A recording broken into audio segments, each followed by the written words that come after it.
Vickie. Welcome to Make Life Special and another visit in Vickie's kitchen. Today I want to share a recipe with you for crock-pot spaghetti.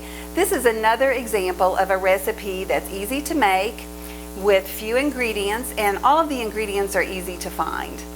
We're going to start by browning 2 pounds of ground beef, and I've already done this step, and actually this is the most time-consuming part of the whole recipe. So I've browned the ground beef and drained it, and I want to put this in the crock pot. I did spray the crock pot with cooking spray.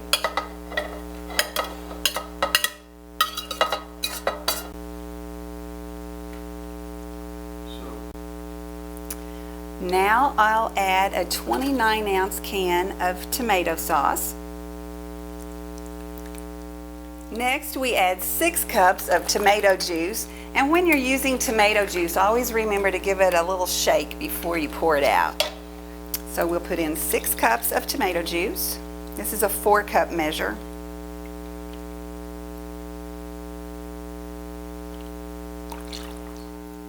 I like to feature crock-pot recipes because for years I worked outside the home, and I can remember when I would come home in the evening, my girls were little then, and I would really not even be inside the back door until everyone was looking at me saying, how much longer until we eat?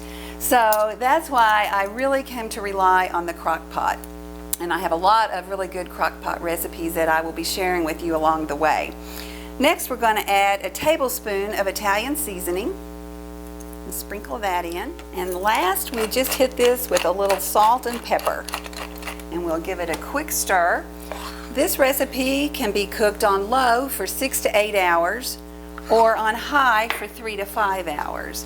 And since it's almost noon today and I'm just now putting this on, I'm actually going to be cooking this on high for 3 to 5 hours, and then we'll come back. The last step in making the crock-pot spaghetti is the last 30 minutes of cooking time. We will add the dry spaghetti. So it all cooks in the crock-pot, quick and easy.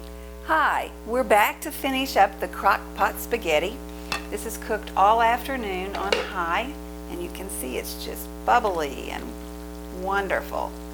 And for the last step, I've turned the crock-pot to high, and I'm going to stir in 1 pound of thin spaghetti. Now, I do like to use the thin spaghetti in this recipe because I think it cooks better in the sauce. And we just break it up and then stir it in.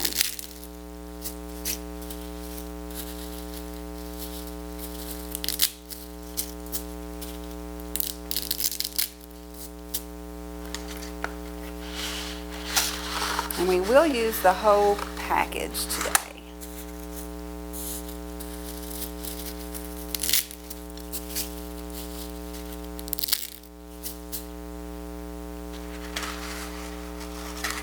Before we put the lid on, we do need to give it a quick stir just to make sure that it's all combined well. And again, we're going to cover this and cook it on high for another 30 minutes, and then the crock-pot spaghetti will be ready to serve. I've just dished up our crock-pot spaghetti, and remember, this whole meal took about 10 minutes of my time today to make it happen. Remember, let's make life special by sharing great food with our family and friends. Enjoy.